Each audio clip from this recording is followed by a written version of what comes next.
on to LOA Today. I'm Walt Thiessen. With me today is abundance teacher and money coach, Jody Lynn Creighton. This is your daily dose of happy. We are so happy you decided to join us today. Now, I have to admit, I did kind of want to talk about today being No Bull Wednesday, but we may actually get into bull riding today. So in that case, there actually may be some bull on Wednesday. But other than that, we're going to try to keep it pretty straightforward here.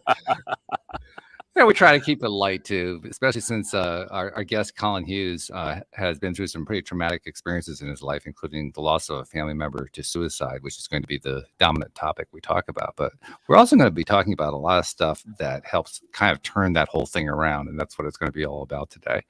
And Jody Lynn, your face lit up when you heard him talk about bull riding. I saw that. Yeah, sure did.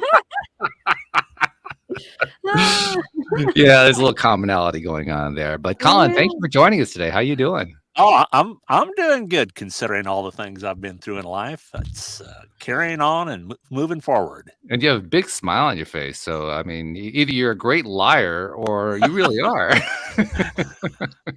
Well, I can't let the past hold me back. I went along doing that for quite some time in life, and I can't let that do that to me anymore. Yeah, well, I totally agree with you. But it's one thing to believe in doing it; it's another thing to actually do it, and I give you credit for that. Thank you. Yeah, that's the hard part. So, all right, let's start off. We'll get the tough stuff out of the way. Give people a little bit of a biography and how you ended up doing what you're doing. Oh, well, I don't know if it could be a little bit, but it's well, you decide. You let us know. I'll just get right. I had three dreams when I was growing up: be a cowboy, be a pilot, and be an actor. I rode bulls for several years, and a big portion of that professionally in the Professional Rodeo Cowboys Association, competing against some of the absolute legends in the sport of rodeo.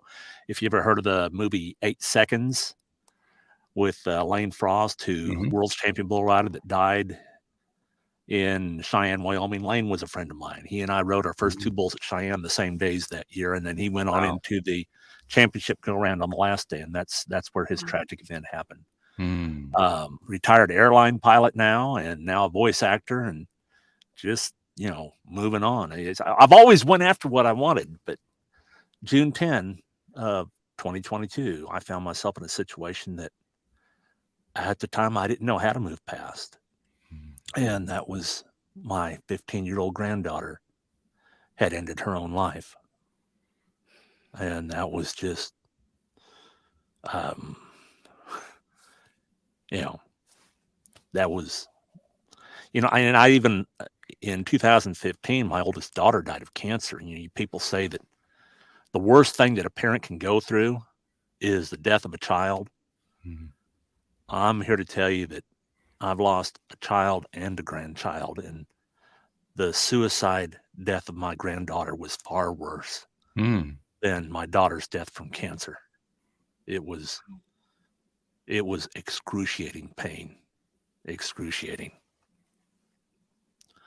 So, and I've always been good as a public speaker. After I stopped riding bulls, I started to announce rodeos, and I loved being behind the microphone.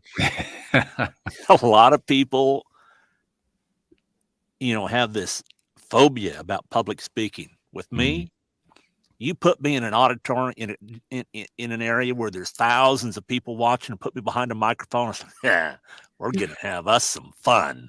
Okay. But I've always wondered to myself, I've been given this gift.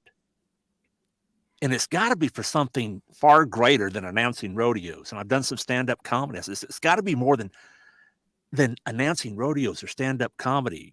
Not that there's anything wrong with either of those things. Yeah, absolutely. Absolutely not. But I remember times in my life that I came within, just as close as you can get to death.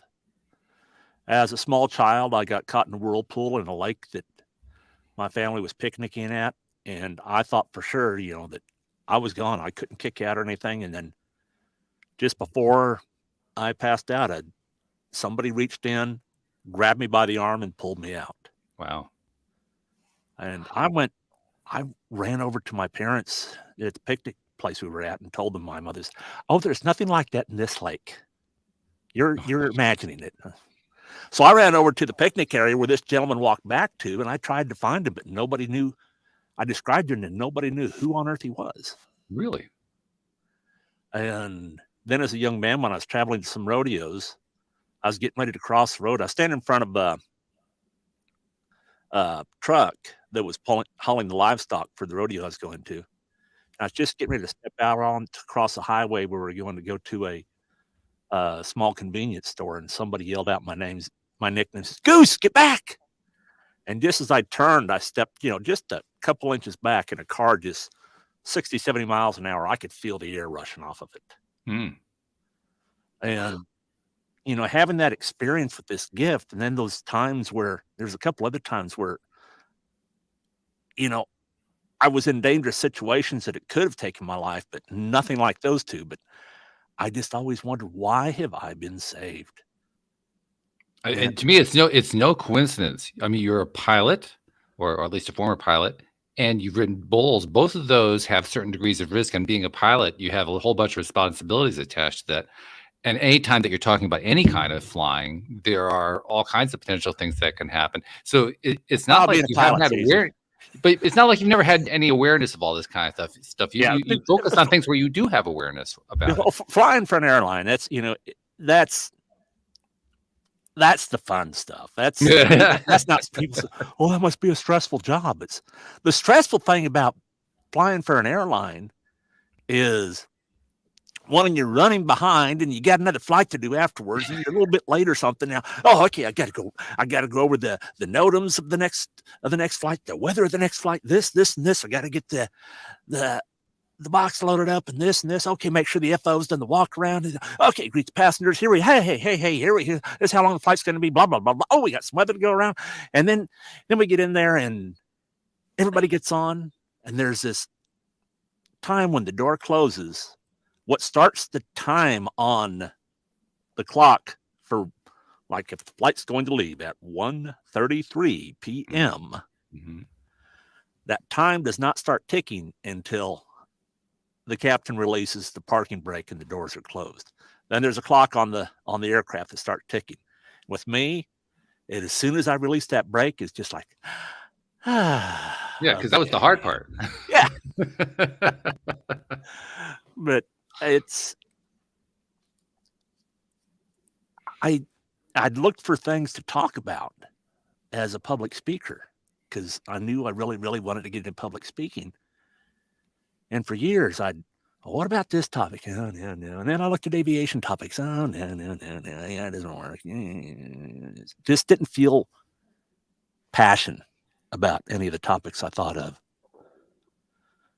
And the moment that I found out about my granddaughter was I got a phone call from my daughter, and her caller ID, and it was actually her husband, my granddaughter's stepfather, that was on the phone. I knew something was wrong, but I didn't think it was going to be anything like this. And he told me, and I just start wailing and screaming and crying out.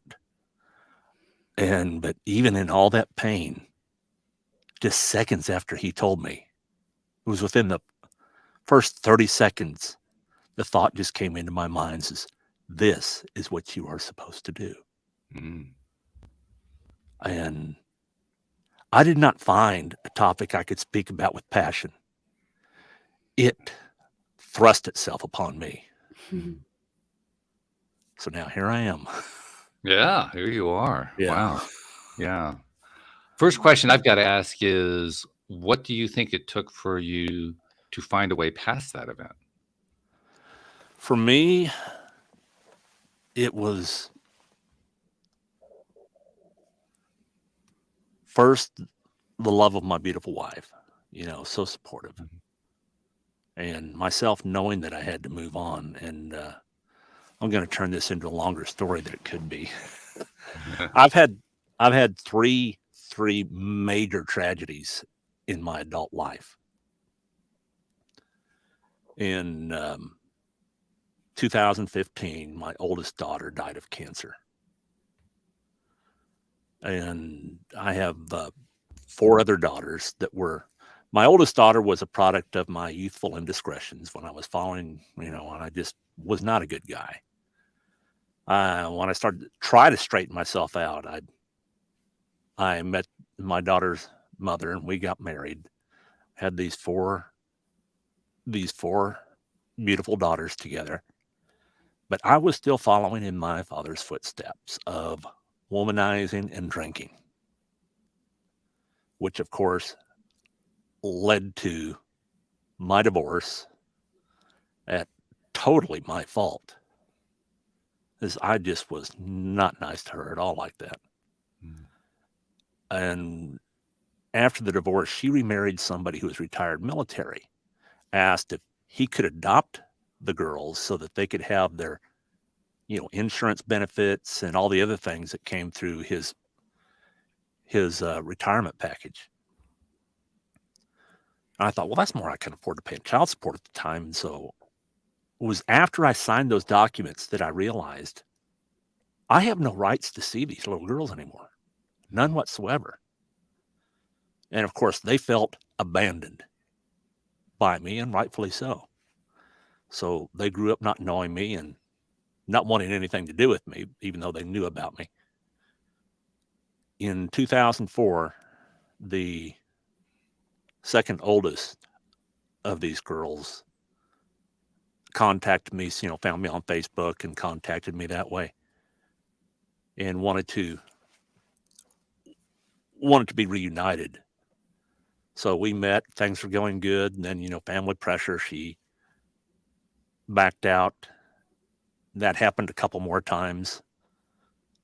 And then now my wife is 17 years. Right around the time we got married, I got a message from, or actually before we got married, I got a message from this daughter talking about getting back together. And my sweetheart is just, oh, you have to. And I said, honey, I don't think I can go through that again. She's a social worker. So the relationships are everything to her. A sentiment that I share. Yeah. Honey, you don't know it'll happen like that again. It could be wonderful. You've got to give it a try. And I just, no. I says, okay. Finally, I says, I'll do it, but don't feel bad when I say I told you so. Well, a little while later, the I told you so happened. And then my granddaughter at that time was about 2 years old, right around that. And so I didn't. Then one day, a few years later after that, I'm at home on time off. I was flying for the airlines. I was living in Vegas, based in Houston, Texas. And my wife asked me, says, what are you going to do if she ever calls again? And I says, I can't do that, honey. And she just, oh, I understand. I was like, what? You understand? Okay. No pushback this time. The next day, I'm getting ready to go to work and I'm saying my morning prayers. And right in the middle of my prayers, it's just like you're hearing my voice now. Pray for your children. That's what? I don't have, they want nothing to do with me. I do not have any children. So no. It came again. Pray for your children. And each time it came back again, each time more urgent sounding. And I thought, okay, I'll do it. I can't remember what I said, but I did. And so then I, off to the Vegas airport to catch a ride down to Houston to work a flight up into Detroit, Michigan, overnight in Detroit, come back to Houston, Texas, deplaning passengers. I'm walking up the jet bridge. Phone rings. It's a phone call from an unknown phone number, and it's this daughter. She's recently divorced. Her husband was living in Florida with my grandson, whom I had never met. And she was living up in the Northeast with my granddaughter. And my grandson and his father were in an automobile accident. His father was killed. Wow. If you see pictures of the automobile, it's a miracle anybody survived. My grandson was in a coma in the hospital with his front split wide open, his internal organs exposed, several broken bones. They didn't know if he was going to live or not. And her sisters were not able to come down to be with her. Her mother was not able to come down to be with her, and she said she just needed somebody there for support. And I just told her I'm on the next flight. And I didn't list for the jump seat or stand by. I bought a ticket just to make sure I could get on in case, the flight was full. And first time I saw my grandson was him lying in that hospital bed in a coma. And he's doing fantastic, by the way, now.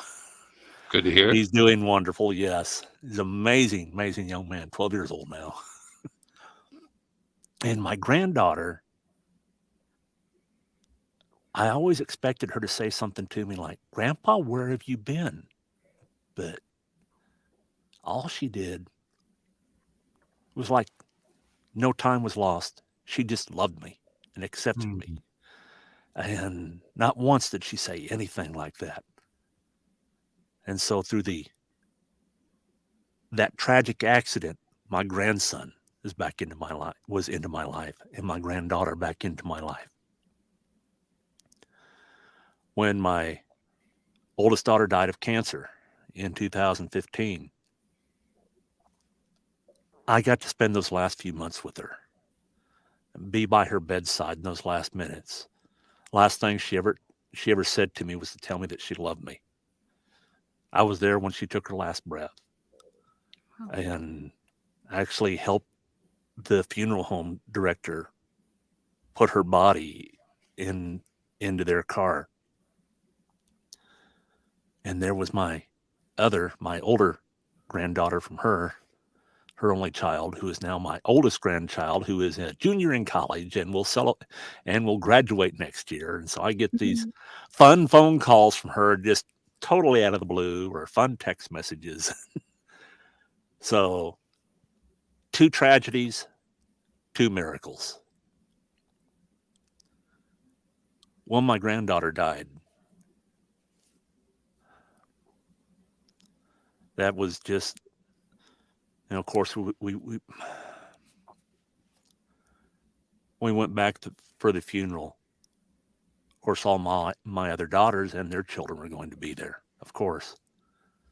And the funeral home had asked people to send in pictures of my granddaughter. And they received, in this small town, hundreds and hundreds of pictures. The funeral home director, without any outside influence, picked out pictures to make a video of her to be used at the viewing and before the funeral, stuff like that. 3/4 of those pictures was of my granddaughter with my wife and I in Hawaii, in our home at Christmas time, and when the children came down for my birthday and went to Universal Studios in California. And now all of a sudden, all these other grandchildren know who I am. The funeral was Saturday. The interment was on next day, on Sunday. After the funeral, I'm standing next to my granddaughter's body. One of the children, my youngest daughter, came up to me, and I'm just, of course, I'm just having this breakdown. She goes, "Do you need a hug?" Oh, Yeah, I do. Later that day, my oldest daughter found out how to get a hold of me and told me that one of her children wanted to meet me and get to know me, made me promise that, this was, there was no backing out of this. It's a lifetime commitment, on and on and on. And I understand why she's asking me all these questions, but let me back up too real quick. One song in the funeral services, I was just this blubbering old grandpa. And I was sitting behind my daughter, the one that lost her child, and then behind me was her oldest sister with some other family members, including a 16-year-old granddaughter whom I'd never met at this point. And as I'm crying, my daughter had reached up and started to caress my back. And before this, I'd seen her several times before this, and all she'd do is, hello. And then I felt these other tiny little fingers on the other side. There was this granddaughter. And the next day at the graveside services, my wife leans over to me and says, honey, do you realize that this is Father's Day and all of your daughters are here? And so I was introduced to this 16-year-old granddaughter. And the first thing she says to me, she looks me right in the eye and says, are you a good man now? And it felt so good to look her in the eyes and say, yes, I am. She's good. And then she reaches out and hugs me. And my youngest daughter's oldest child, son, he's 14, came up to me and says, can I give you a hug? I said, yeah, of course. And so another tragedy and another miracle. Thus the title of my podcast, The Miracles of Tragedy. Wow. But, you asked me, how did I get through this? Well, those miracles helped me to get through. Having this new grandchild in my life, she texts me these fun, silly things every day. She'd text me something and I call them my morning pug pictures, because she'll send me a picture of her waking up with her pug, and she just, all these sorts of things. And it's, and she is so different from her cousin. My other granddaughter, I had to pull little things out of her, but this child, there's no holding back. It's just, I even started to learn as to when my granddaughter's time of the month was. I don't need to know this. But, that she's comfortable with me. Well, not only that, you're also describing through your story. Your story is describing how you become comfortable within yourself, within your own skin. Yeah, I tell her, talk to your grandma about that. So, but that's how I got through. My wife and this new grandchild, and the budding relationship with her, even though she's hundreds and hundreds of miles away. When we text all the time, but it's just, miracles do happen, even in the most tragic of times. With me, they were obvious, but sometimes a person's going to have to look for them. Mm-hmm. There's always positive in the world, no matter how dark it may seem. Agreed. And podcasting, being a guest on podcast, and my own, it's been actually very therapeutical for me.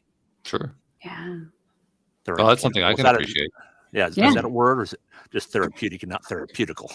Well, yeah, the second one is the actual one. The first one is invented, but we have invented words all the time here, so this is not a norm. The granddaughter I lost, she'd say, silly words like that, and I'd say, "Was that really a word?" She says, "It is now." It is now. That's right. That's absolutely right. So that's how I've managed. Especially this last one. It was the toughest thing I've ever been through. One theme that pops up over and over again with guests that appear here on the show is a theme of some form of either a personal tragedy, a dark night of the soul, something that happened to a family member, something really, really rough, often a series of rough things that happened. And then how that same person, through a various sequences of events ends up rising out of it, ends up coming Uh-huh. out of it. And becoming a better version of themselves, maybe finding their Exactly, passion yeah. in life, becoming somebody who wants to help promote something, something along that line. They discover Right. something, they want to share it with the rest of the world, that kind of Sure. thing. And I hear the same kind of thing in your story, but we haven't actually heard that part yet. So what's the part that you come out of this with that makes you say, yeah? Because you kind of hinted at the beginning, but then you just then you went off and told this Well, very the emotional thing story. that makes me say, yeah, is I always wondered, what topic I could use as a public speaking forum, hmm and this was thrust upon me. So I don't really say yeah. I have a topic that I am passionate about, and that is suicide awareness and mental health awareness. I am passionate about this topic. I will go on a stage and I will talk about it, and I can have people laughing, crying, but I will have them thinking about how important and how much hope in life there truly is in this life. But do I say yeah? I say, because this is something that was put on me through so much pain. But you also took it on. I mean, both events happened because you could have turned away from it. Yeah. So the thing that makes me want to do this is if I can stop with each presentation that I do, if I can stop just one person from taking their own life, just one each time I speak, or every other time, or if it's just one person my entire time of spreading this message, if I can save just one life and the pain and suffering that their loved ones will go through, if I can keep all that from happening, it makes this worthwhile. Okay, I get that. Mhm. So Yeah, oh, go ahead, Jody. it just, most people, there's that, dark night of the soul. And as they're going through the shit, if you will, and coming to the other side, it's that long drawn out realization finally at the end that this is something that I'm supposed to do. And with you, Collin, it kind of sounds like from an early stage in life, you were looking for that. Why am I here? I know that I was saved for a reason. Why am I here? I know I was saved for a reason. This happened to you multiple times, and maybe you even thrusted yourself in those situations. Like you gotta be an Oh no, I adrenaline didn't trust junkie. myself in any situation. Not like No? those. No. Uh-uh. Not even riding bulls? I mean, That's you not gotta be a thrusting. little bit of an adrenaline That's not junkie. thrusting myself into a situation. That's doing something that I loved. Yes. Okay, yes. Pardon me. But it looks like, or it seems like to me, just listening to your story, that you were always looking for this. And rather than this long, drawn out, like I'm sure it was very painful, that's evident what you were going through, but it was almost instantaneous. This is it. This is it, Collin. This is why you're here. This is the message that you need to speak about. You need to spread across the world. It was like you knew, moments after the event occurred that this was it. It was in the first few seconds of that phone call. Yeah. The first few seconds. And that's a great discovery, by the way. Yeah. Well, you can go on thinking that. Well, I'm not saying wasn't so great I'm not for saying me. the event was desirable. Don't I get me wrong. know. Not I the know. I'm not event. saying the event was desirable. I'm saying the discovery was desirable. Did I find a topic I could speak on with passion? Absolutely. Yeah. Mhm. Am I glad that I found a topic? No, I'm not. No, Not in the least bit. not in that way. I hate this topic that I speak on. But I'm passionate about spreading the message, though, and Mhm. have hope that I'm going to help others. Mhm. Mhm. Mhm. One thing that I am curious about, because you haven't really spent a lot of time talking about it, and if this is a little too close to home, you tell me and we'll move on, but I'm going to ask it anyway. The granddaughter who passed, Mm-hmm. what did you love about her? You haven't really talked about that. Oh, what did I? Well, there was nothing not to love about her. She was just, like I said, earlier, when once she came back into my life, not once did she ask where I was. And she was, she's, until she got to know people, she's a little shy and, she's a little unsure of herself. And so I give her these, they moved a few times, after I came back into my life, and she was always worried about people not liking her at the next school. And I'd say, well, honey, they're going to love you because you've always made friends, right? She says, yeah. So, and it's been easy for you to make friends, right? Yeah. But just be different, Grandpa. I says, why? What's different about it? I don't know. I says, I know the one thing that's the same about it is that you are fantastic. And within the first week, you're going to have a ton of friends. And each time it happened that way. But she has this smile that it was just amazing. My wife and I took her to Hawaii when she was 12 years old on vacation, and really got to know how sweet and wonderful that this child is from a lot of other people her age. She asked only one thing while on that vacation, and that's was if we could take her to a store where she could buy her own swimming suit. And she showed us that she had the money to do it. So we took her to a store. We're looking around, and she found one that she really liked. Then she puts it back. Says, "Oh, that's too much, Grandpa." I says, "Well, do you have the money for it?" "Yeah." Says, "Well, if that's the one you want, go buy it." And so she picks it up, and she's walking over to the cashier, pulling out her money while old Grandpa's right behind her, pulling out his credit card. And she did not expect that. Yeah. Then we found an attraction on the south side of Oahu. It's swim with the dolphins. Oh. And so we asked her if she wanted to do that. "Oh, Grandpa, that costs too much money." I said, "Well, you don't know how much it costs." "Yeah, but it's going to be expensive." And she tries to talk me out of it. I says, "Honey, if it was absolutely free, would you want to do it?" "Yes." I says, "Okay, we're doing it." And got this picture of her to where she's right next to the dolphins. Looks like she's hugging the dolphin. Her head is right next to the dolphin's head, and she had this huge smile on her face. Mm-hmm. And I posted this picture as my banner on my Facebook page. And old rodeo buddy of mine, Donnie Gay, 8-time world champion bull rider, who's never, ever, ever seen any of my family. Donnie made a comment on there, says, "I'd know that smile anywhere." Yeah. And I had to text him, and I was just in tears. "Donnie, you don't know what this means to me. Thank you so much for saying that." And then on the way home, we're walking through the Honolulu airport, and she had this small carry-on bag with her. I had my roller bag behind me, and I just placed it on top of my roller bag. I was going to carry it for her. And she's, "Oh, Grandpa, I can carry that." I said, "It's okay, honey. It's just on top of my roller board. It'll be okay. It doesn't add any weight or anything."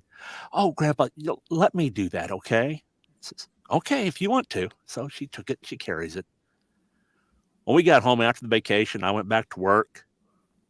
It was in a couple of minutes after getting off the flight from Vegas into Houston. I'm walking through the Houston terminal, and there's a family right ahead of me with a daughter about the age my granddaughter was at the time. Has her coat in her hand, throws it at her father, says, "Here, you carry it. I'm not going to." And I'm like, oh my, I am so grateful for this beautiful, sweet grandchild of mine. And she was just, I called her my lovable little Lena. She was just beautiful. There was nothing about her not to love. That's the thing about her. I just light up every time she called. She It's called. evident. I mean, you're telling the Oh, yeah. story. We can see you lighting up. It's so obvious. Your appreciation for her is tremendous. I saved voicemails that I had from her, and there's one says, hey, if I was working or something, hey, Grandpa, I just wanted to call and say hello and see how you're doing. Another one was, Grandpa, my brother's being a little pickle. And could you call him and talk to him? You always make him laugh. Those voicemails are just so beautiful. Yeah. Oh, It's for that's the important stuff, is focusing our attention on what we love and appreciate about people, right. regardless of whether they're still in our lives, because that's Yeah. where the love is. Mhm. I think I might make a little video with pictures of her and those voice messages playing. Yeah, that's a good idea. I love that idea. Yeah. On a website, actually 2 websites. So, they mirror each other that I created. There's I look for stopteensuicide.com, stopsuicide.com, .org. All of them are taken, but then there's drop down box that shows the different extensions that are available. And one of the extensions that were available for both sites was .life. Ah. And I thought, how appropriate. Mm-hmm. So I got stopteensuicide.life and stopsuicide.life. And on the first page of that, I kind of an essay I wrote about the stealthy predator that lurks, or serial killer that lurks in the night, or lurks in the dark, or whatever, but it's a serial killer named Suicide. And down at the bottom, there's a video of my granddaughter in our hotel room at the end of one of the days there in Hawaii. Have you ever heard of the Polynesian Cultural Center? Mm-hmm. Yeah, that's actually owned by the Church of Jesus Christ of Latter-day Saints, or as some people say, the Mormon Church. But there's never, ever been a Mormon church. It's always been the Church of Jesus Christ of Latter-day Saints. And it's for people who have not heard of it. It's made up for the Polynesian culture throughout the Pacific. And there's little mock-up villages that are after villages on all the different Polynesian island countries, Tahiti, New Zealand, and Hawaii, and Tonga, Samoa, and all these different islands. You can go in there and you can, watch their cultural dances and see what their food was and their ways of life. And we took her there and had this wonderful experience. She, at one of the villages, they were doing the traditional dance for what I think was Fiji, I think. And one of the performers came down and grabbed her to take her up on stage to dance with him. And she just had this terrified, Grandpa, do I have to? I don't want to do this. And she was just horrified. And we had this tour guide. There's different packages to go through the cultural center. You pay a lower fee and you just roam around on your own. You can pay a higher fee and be a part of a group tour with several other strangers. But we did the big ambassador one, to where it's just a private tour guide just for the 3 of us. Just for you, okay. And her name was Alohi. Aloha Alohi. From the Big Island. Her first language was not English, but Hawaiian. Wow. But she was so fun and really warmed up to my granddaughter. But after this experience where she was pulled up on stage, later at the end of the day, there was a luau. And they're doing the hula dance, invited people to come up on stage. And my granddaughter looks at me and says, Grandpa, can I go up? And she was all excited and just had an absolute blast, smiling the whole time. But then at the hotel room, each night we had a 2-room suite. One room was, a sofa bed for her, and of course, then closed door where she could have privacy. My wife and I could have privacy, and then the regular bedroom suite with my wife and I. But each night she'd come running in after we got our comfies on. She'd come running in and jump up on the bed on her belly with her hands propped up and her feet kicked up in the air, and we'd just talk. Aww. And that was precious. And then this night after the cultural center, we goofed around and she put on this little skirt that we got her and was doing the hula. and I was being goofy, aloha. And there's a video of that on the front page of these websites I told you about. Oh, that's very good. It's really excellent too that you have these memories that you can draw out like this, because in my opinion that's really where we actually do make our dreams come true. We make them come true by focusing on our attention on things like this. I mean, in Christian circles, they refer to it as the process of sowing and reaping. What you sow, you shall reap. Here in law of attraction circles, we describe it as what you give your attention to, you get more of. But it's basically the same concept. And in that concept, the basic idea is that you can almost think of any idea, any topic, any event, any person, whatever. You think of it in terms of like a stick, and it's a two-ended stick.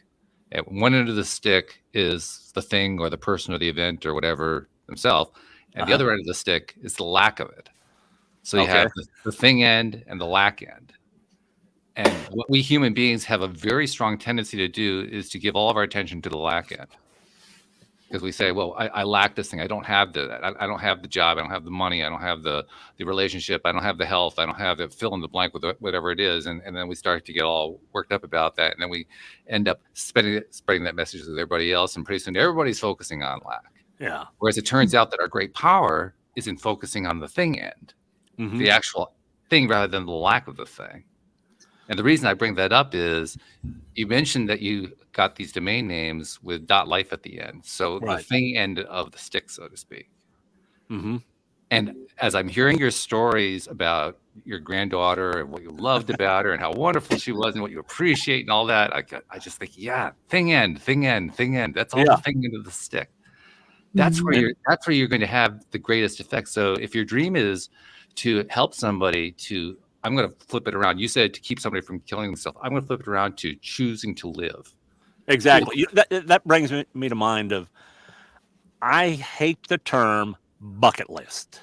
Why does everybody have to have a bucket list? Why not have a life list? Yeah. Things I want to do in my life. Exactly. Let's live them. Not do them before we die. Right. I totally agree with you. Love it. Do a life list that you can love. Yeah. So for me, that's I believe you probably already have achieved your goal in numerous cases every time that you help somebody focus on the joys of life and the joys of love, and the joys of appreciation of what's already there. Every single time you do that, in the terminologies we use, you create a vibration of joy, of love, and that joy, love, appreciation, vibration passes on to everybody else. Well, I found another way that I'm hoping I'll be able to bring people towards as well. I told you beforehand that I thought maybe I need an emotional support dog or something, And you ever seen the news on the story with the lady with the peacock who was her emotional support animal? Trying to get on a flight, they didn't let her on, and she's going to sue. But as a airline pilot, I just, oh no, here comes another. But now there's I still have some pretty bad moments in grieving over my granddaughter, and I thought maybe something like this will help. But when I was looking for it, there's emotional support animals, which you can get a little letter stating that, it's certified, but all you're doing is buying the piece of paper from somebody. But then there's actually service animals. A service animal does things for somebody. And I thought, I could get a dog and have it trained to be one. So I did some searching, and I found a place that was Dog Training Elite. They have franchises in many states across the United States. And so I thought, I'll contact them and see what it would take to do it. And the lady that answered phone says, oh, you need to talk to the CEO. She has a foundation she started. It's called the Malinois Foundation, which trains and donates service dogs to veterans, to women survivors, first responders, and children with special needs. And these animals, do so much good in the lives of their handlers. Yeah. 82% of the people who have psychiatric service dogs report a reduction in suicidal thoughts. 1/3 of people with these after 18 months with a service animal meet any of the criteria for PTSD. Wow. 92% report a reduction in medications. And they they can remind people to the difference between an emotional support animal and a psychiatric service dog is the support animal is just like, oh, come here, let me hold you while I cry. But the service dog, it's there for comfort, but also it can remind you to take your medications. If somebody has night terrors, the dog will wake them up. It can, I was telling you before, it could also be trained to detect as a diabetic can alert me if I'm going to have a low glucose event. Sure. Yeah. And from what I've read, they are more accurate than the glucose monitoring device that I wear. I wouldn't be surprised. Yeah. Yeah, it's amazing. And the Malinois Foundation is getting a pup for me and going to have it trained to be my service animal. Fantastic. And I'm just so excited about this. And it's they are amazing people, the things that they do. Because when that dog goes to somebody in need, it doesn't cost the recipient anything. It's all done through donations. Right. Wow. Yeah. That's amazing fabulous. Organization. Yeah. Yeah. And plus, I mean, I think we all know, I mean, dogs particularly, almost any kind of pet, but especially dogs. Dogs are never unhappy to see you. They just aren't. Right? I don't care if they're a service dog or not. It's the best definition of the phrase. You mentioned the phrase, the thing that you didn't really like all that much, the idea of a bucket list. One of the phrases I don't like is unconditional love, because to me it's redundant. It's not really love if it's not unconditional. So why are you calling it unconditional love? That's the way exactly.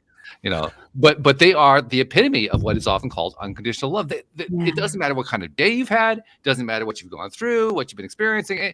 They love you anyway. They just, and they love you the moment you walk in the door. Oh yeah.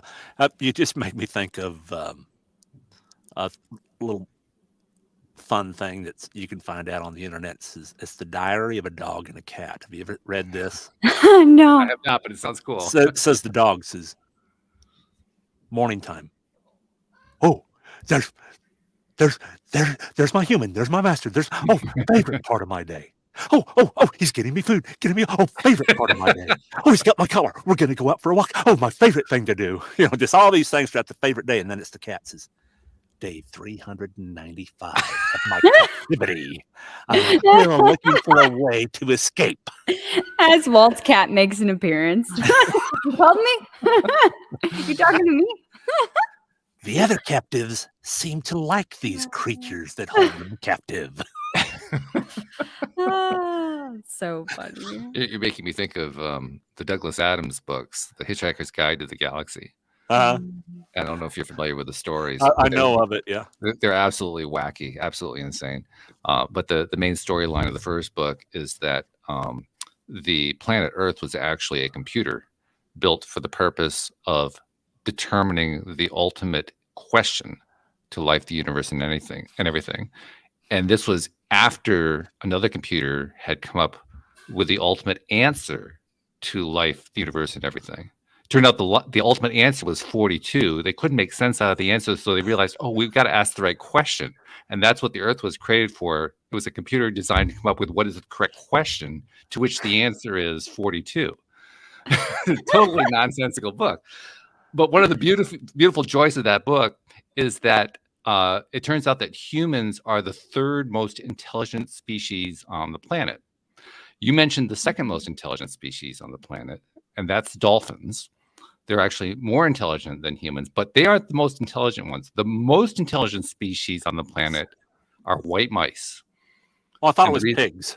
No, it's white mice. Mice. And the reason is white mice are so clever, they have figured out how to do studies on us while making it feel like we're doing studies on them.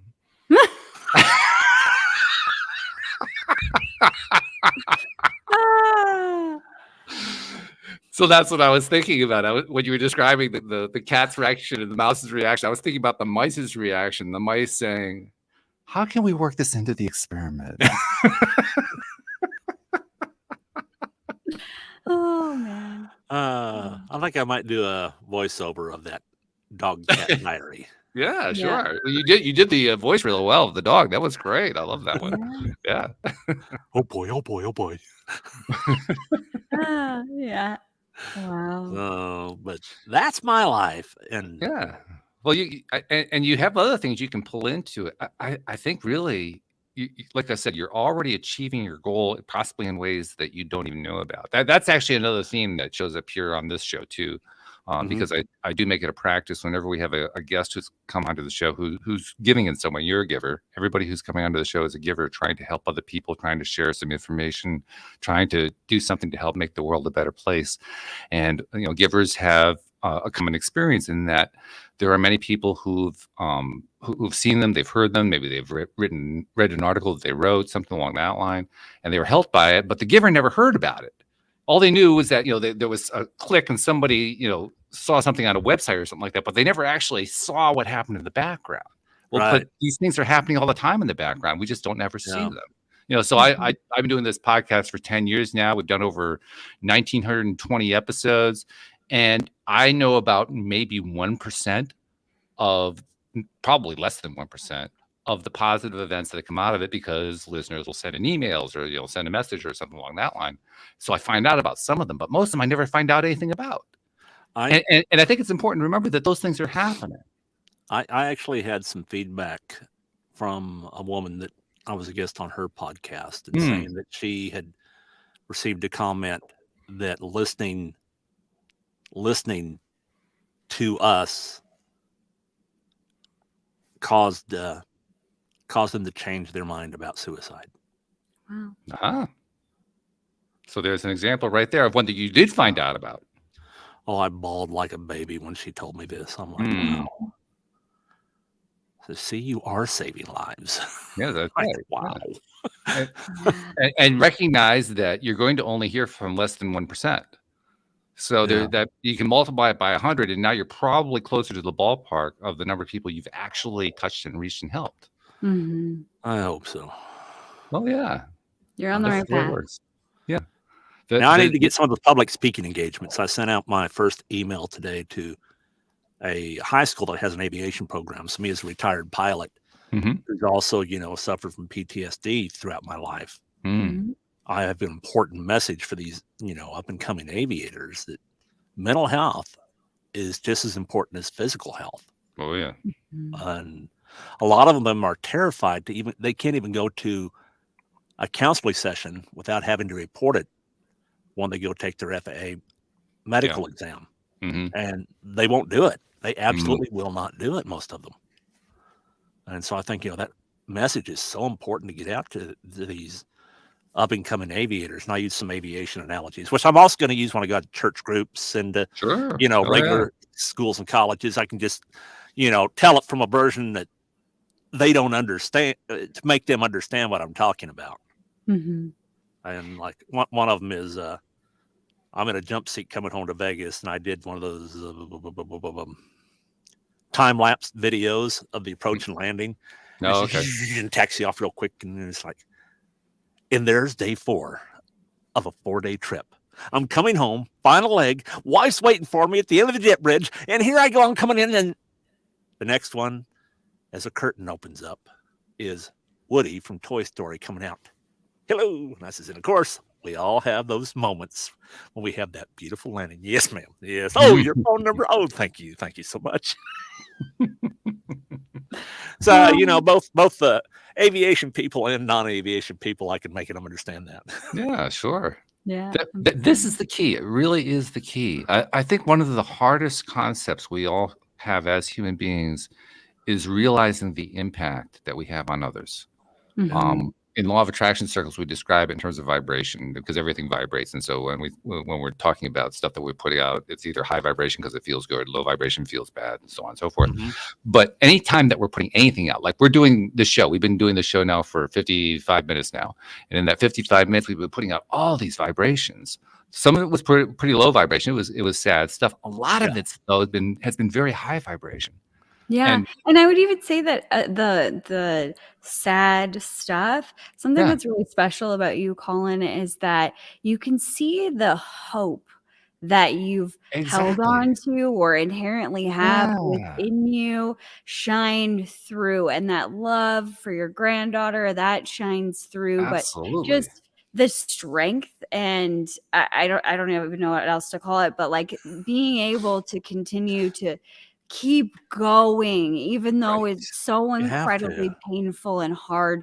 You could see how much hope you held on to within those moments. And I think if nothing else, like if nobody picked up anything else, which I think they did, a Oh, lot they of different things throughout this conversation, but just hearing that, all of the, you know, atrocities that you've been through in your life and how you still maintained Mhm. this Thank you. incredible, outstanding level of hope is You know, inspirational. and It is. speaking of hope, I recently took an online course through the QPR Institute that, you know, helps people understand how to talk to someone who's suicidal. Hmm. QPR, question, persuade, refer. Mhm. Question somebody, and they tell you how to question them and how not to. Mhm. Like, you know, if it's two friends hanging out, you just, oh man, you're not thinking about killing yourself, are you, man? Mhm. It's be direct. Are you having suicidal thoughts? Mhm. Have you ever thought that you would just not want to wake up in the morning? You know, Mhm. be direct, because one of the myths is that if you ask somebody about suicide, you're going to think about it more. No, it's just the opposite. It will Mhm. get them to talk. It'll get them to talk. Once they start Right. Mhm. knowing somebody's listening to them, just letting them talk, then you can start telling them, you know, that there is hope in the world, that this, you know, there is things that they do need to get help. And that's when the P comes in, persuade, and then the refer. You find someone for the, you know, to refer them to. And the best way to do it is take them to the person yourselves. Sure. Yeah. But, you know, but one thing that in this course that I learned, and if anybody wants to take it, it's $30, and they call it the gatekeeper program. Mm. That you can learn how to talk to somebody in these instances and be there for Mhm. them.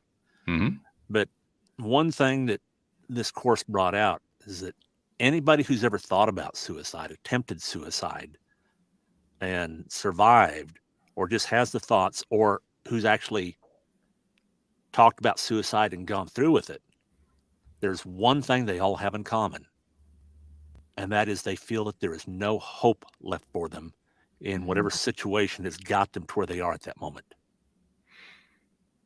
And Mhm. so my message to someone like that is, you know, I grew up in a house where I didn't feel loved.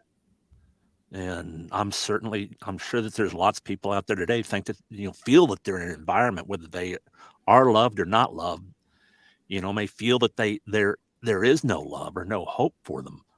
And it's, if you can't find it there, you look for it somewhere else, you know. And I'm not talking about your friends at school says, oh Mhm. man, you're thinking about doing that. Well, yeah, you know, you won't feel the pain afterwards, that's for sure. Yeah, you know, you don't want people to talk to you. You want somebody who's going to influence you for the better.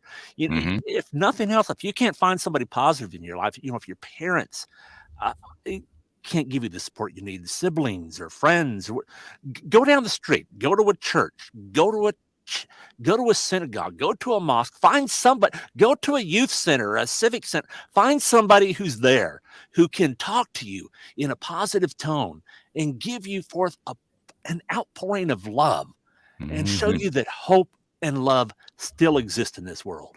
Absolutely. Absolutely. Yeah. Colin, if I could just say something too, as I listened to you tell your story about your granddaughter and all the things that you loved about her, I think what you are doing for the world now, providing them hope, and the word, you know, well, it doesn't really like unconditional love, but I think I that's like what the you're love part. I bringing. just think of the first part redundant. Yeah, That's all. but I think that's really, when I hear you speak about your granddaughter, that is the biggest thing that I see that she did for you. She didn't ask Yeah. questions about where you were or why you were gone. She just loved Yeah. you Yeah. unconditionally. Yeah. That's powerful. That's Very tremendously powerful. powerful. And our challenge is to let that love in, because the more we Yeah. let that love in, the easier it is to let go of the pain, and the more easier it is to find the love and appreciation again, because that's ultimately where we need to get to in all these situations. We need to get to the point where we can feel the love again. Yeah, absolutely. Collin, thank you so much for coming on the show, taking your time to share your message, to share your pain, to share your growth, to share what's been going on with you and where you're going. And I want you to be assured you are reaching people. They are hearing you. You may never hear from them. You may never see them. You may never meet them, but you're touching them. And you're touching them in ways that you'll never know about, but you are touching them. Trust in that. Believe in that because it's true. And on their behalf, thank you for doing that because you're making a difference. Can I say one last thing about the Malinois Foundation? Absolutely. They run completely off donations. If anyone would like to donate to this organization, you can go to the Malinois Foundation.org. And Malinois is spelled MALINOIS, Malinois. And if you think that you're a candidate to receive one of these amazing service dogs, you can also put in an application there to try to get approval to be a recipient of one of these amazing companions. And we'll make sure Foundation.org. We'll make sure we'll include that in the show notes too. Okay, Make it easy for people to have that link. So yeah, because that's also real important. So thank you very much, Collin. Thank you for taking the time. Thank you for joining us. Thank you, Coach Jody Lynn, and thank you to our podcast listeners everywhere. We'll see you all next time here on LOA Today. Goodbye, everybody.